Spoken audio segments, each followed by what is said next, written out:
Hey guys, so I made this look because I really wanted to do a really fast, everyday makeup look without my skin being too matte. And since I naturally have oily skin, my natural inclination is to do a lot of powder to make my skin really matte.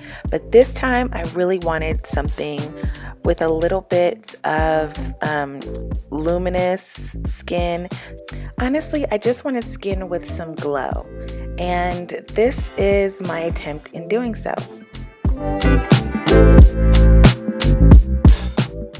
So to start off this look, I'm going to begin by preparing my under eye area with some eye cream.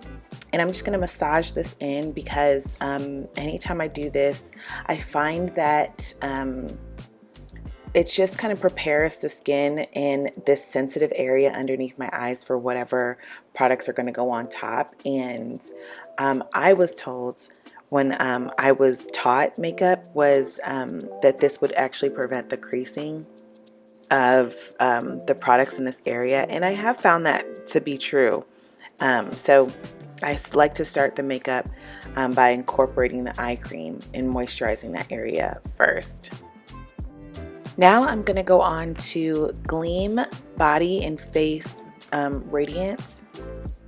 And I think it's Gleam Face and Body Radiance by Melanie Mills. And this is it's a body makeup that can also be used on face, but it can also be used as a makeup primer. And I'm using this because it has a very shimmery golden coverage to it. So it's going to add that shimmery golden look but it also dries down. So it dries so that it won't leave like this oily, luminous finish on the face in terms of texture, but it still gives that shimmery, dewy look in terms of what it looks like on the skin.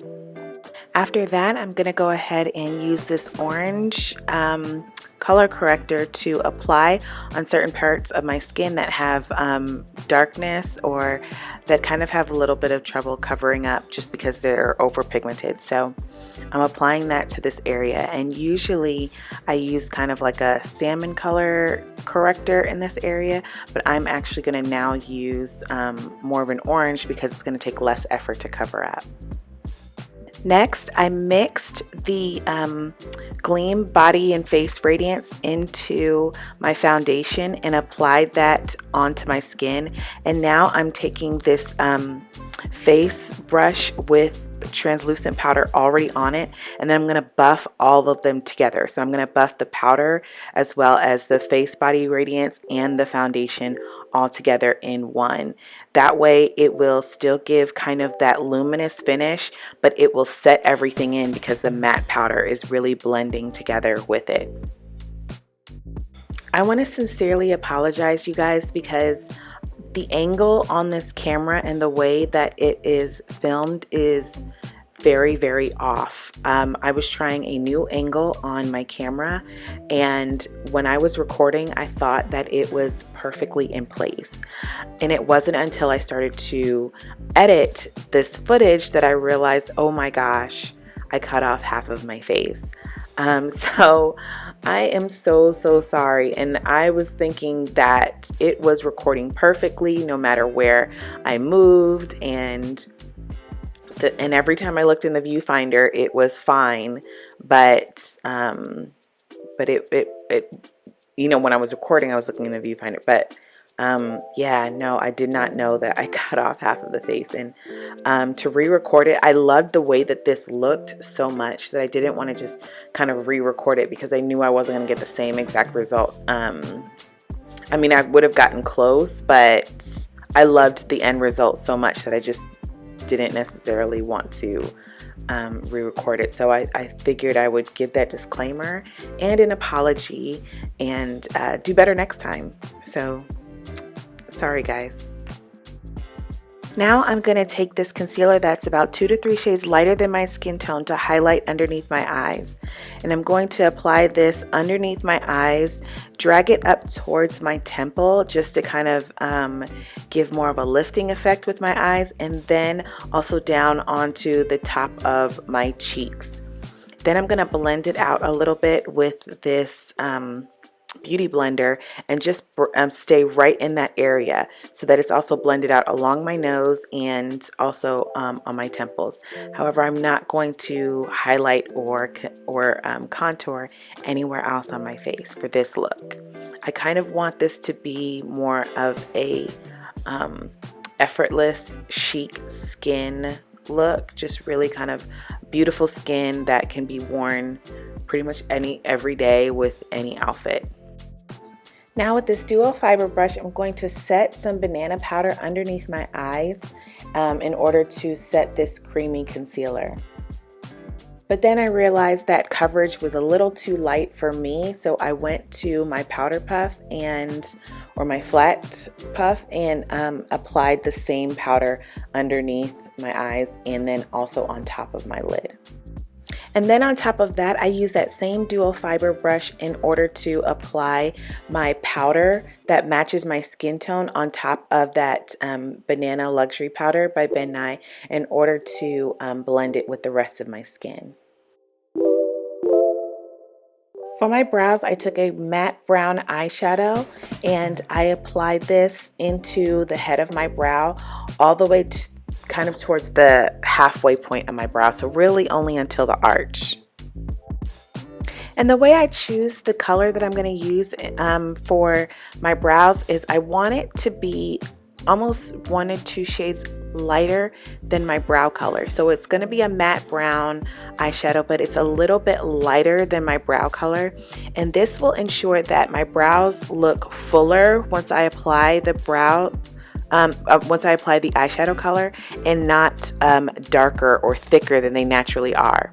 If I use an eyeshadow or pencil or a color that is the same color of my brows, I tend to make them look fuller and thicker than they naturally are when I just want them to only appear fuller than they naturally are.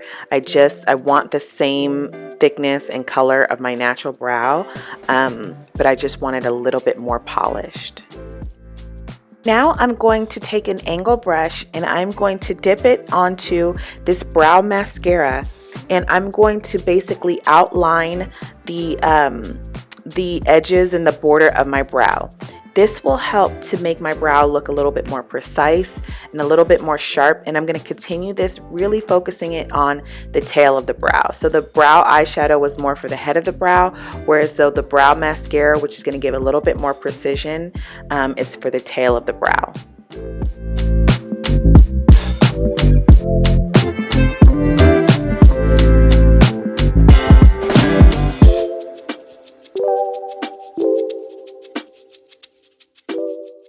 So for the head of this brow, I went a little too high in creating the line a little too high on my brow. So I'm going to erase that by taking a concealer that matches my skin tone and a brush, and then kind of sweeping that over the brow and then blending it out with my finger.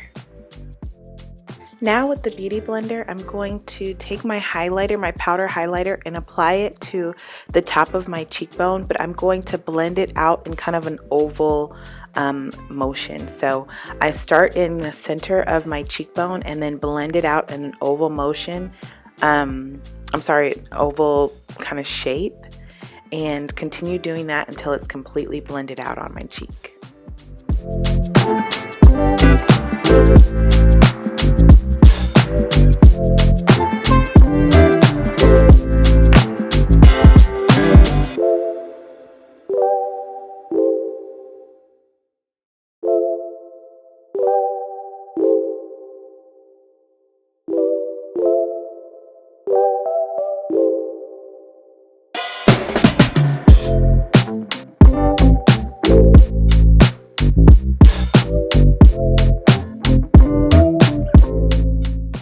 with a little more highlight, I'm going to also blend from my cheekbone up into my brow bone as just a natural kind of curve, or kind of like a Nike swoosh shape from my cheekbone up into my brow bone.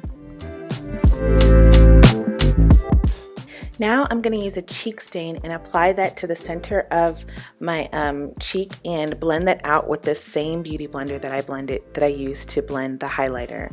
And this will just kind of help to blend it out, but also submerge it into the highlighter so it looks more like blushing skin.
After my cheeks, I went on to my lips and applied this kind of deep red liner all over my natural lip line.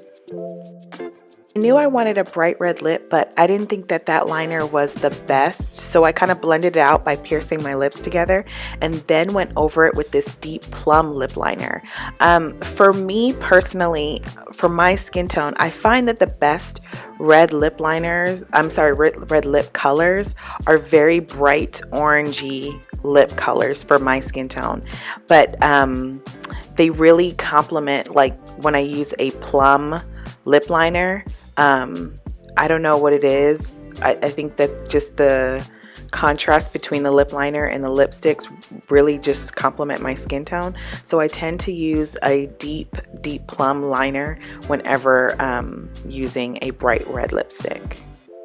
After applying the liner, I went over it with a lip brush just to soften out the harsh lip line a little bit. I considered grabbing a lipstick and just applying it all over, but that wouldn't necessarily make this look very, like daytime look.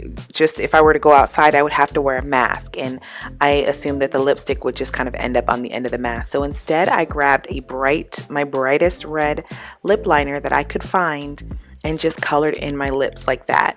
And this kind of makes it not only like a matte lipstick or a lip stain, but it also helps it to just kind of stay on much longer and it won't transfer to the mask.